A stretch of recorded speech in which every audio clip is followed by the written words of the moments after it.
Magluluto tayo ng laswa, guys. Ang laswa, pero masarap. Ito ang ating mga ingredients. Nagpakulo na tayo dito ng tubig na may luya, kamatis at sibuyas. Sasahogan natin siya ng pritong yellow pin.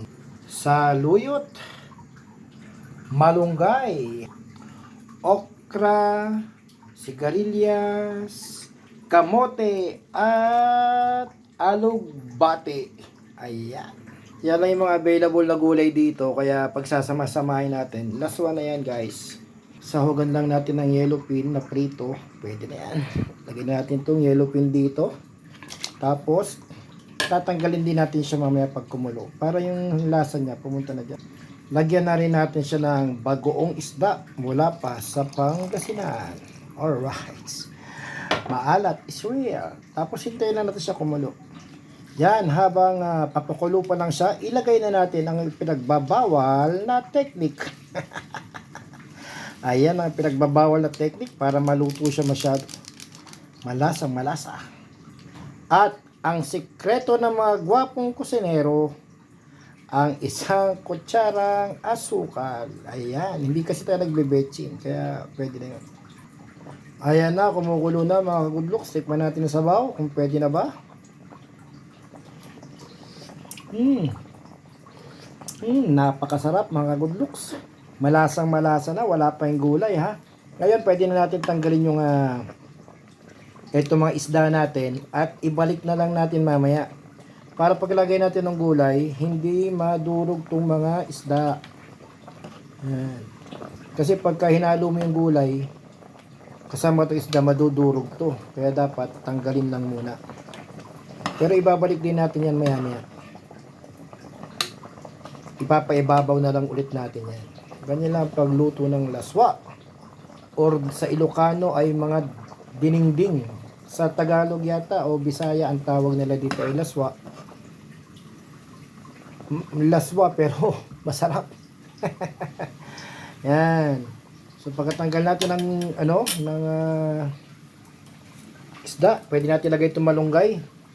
Ito ay hindi naman to na overcook, kaya kahit unahin mo siya, okay lang, hindi naman nadudurog yan. Hindi na overcook ang malunggay. Gayon din to sa luyot natin mga good looks, yan. Hindi nadudurog yung mga gulay na yan. Kahit na unahin mo siyang lutuin, hindi madudurog yan. Tanggalin natin ito, may naisamang tuyot na dahon.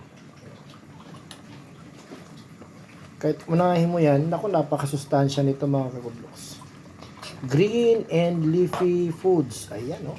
Ang sarap o. Ganyan ba naman ang ulam mo araw-araw? Hindi ka tatanda. Napakasarap yan. Lutuin lang natin ang bahagya. Kasi yung sigarilyas at okra, madaling maluto yun. Mamaya, kita mo yung lasa niya. Medyo mapait-pait yung malunggay. Pagka madami. Pag konti, okay lang eh. Ang sarap na oh. Naglasa na yung malunggay at yung saluyot. O, hindi naman ma-overcook yan, kaya okay lang yan. Ang sarap. Pag kumulo yan, mga 2 minutes, okay na yan. A few moments later. Yan, kumulo na. Medyo maganda na yung kulay ng ating saluyot at malunggay. Medyo luto na yan. Kaya pwede natin ihalo yung kamote natin, guys. Itong kamote, kaya nilagyan ko yan. Pampatamis lang yan. Sa kaya lang yung available na gulay. Pero kung meron pa sanang patola dyan, mas masarap. Mas masarap. Nabubulol na ako. Ilagay na natin ito sa sigarilyas. Kasi yung binili ang tindahan, kung ano lang yung available, yun lang yung nabili ko. Kaya shout out kay boss Net Marcelo. Ayan, yung ating magandang tindera dito sa San Jose del Monte. Ang kanyang paninda ay wholesale ang presyo. Pero kahit bumili ka ng retail, ang presyo ay wholesale pa rin. Nasa labas lang po yan ng Villa Leonora Resort. Kung kayo ay mapapasyal dito sa Bulacan, San Jose del Monte, gusto nyo ng sariwang gulay at mura, puntahan nyo si Boss Net Marcelo.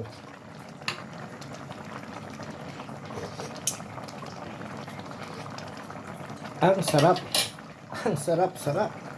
Tapos, ilang kulo lang. Pwede natin ilagay itong ating okra din. Ayan. Yung okra natin. Sabay-sabay maluluto yan mga kagudloks. At laswa na yan. Yung kamote, okay lang yun. Dahil konting luto lang yun. Luto na yun. Sabay-sabay maluluto yan. Ito ang laswa. Ang laswa, pero masarap. Sana all, kahit malaswa, masarap. O, di ba? Ganyan na yan. Pag naluto na yung okra, or medyo half cook na, ilalagay na natin alugbati natin para marami tayong leafy vegetable. Kanina konti lang yung sabaw natin pero dumadami, ano ha? Kasi nagkakatas yung mga gulay na yan. At iba na yung lasa nung kanina tinikman natin na wala pang gulay.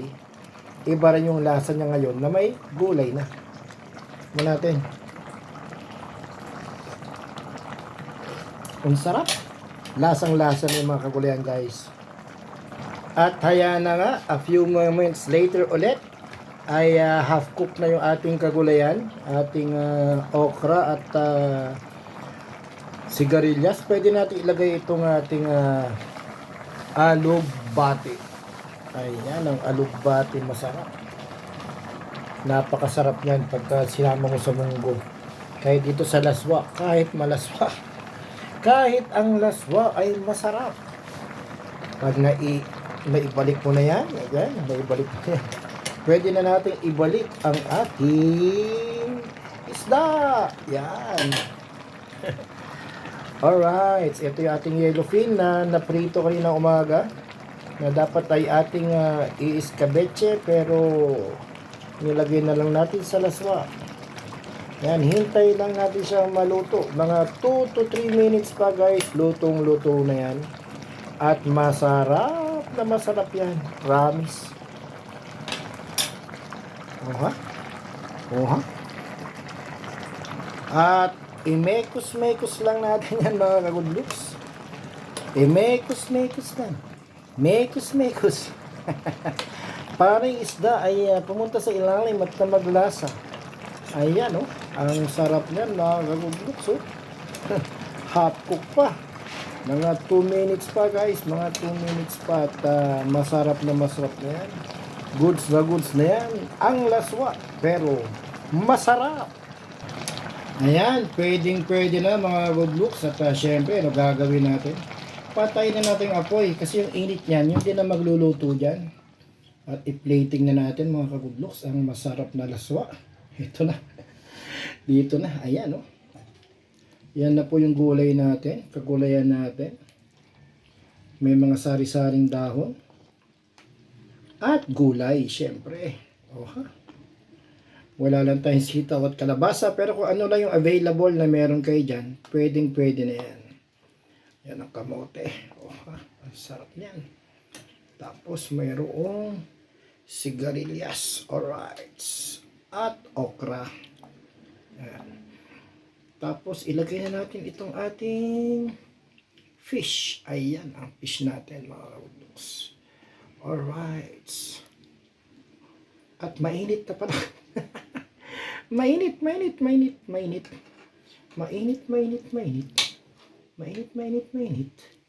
Ayan, oh. Ito na yung ating laswa, mga kagudloks.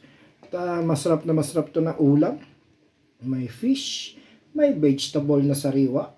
Maraming salamat sa inyong panonood. Kain na tayo habang mainit pa. Love you, mama. Chup chup. Bye-bye.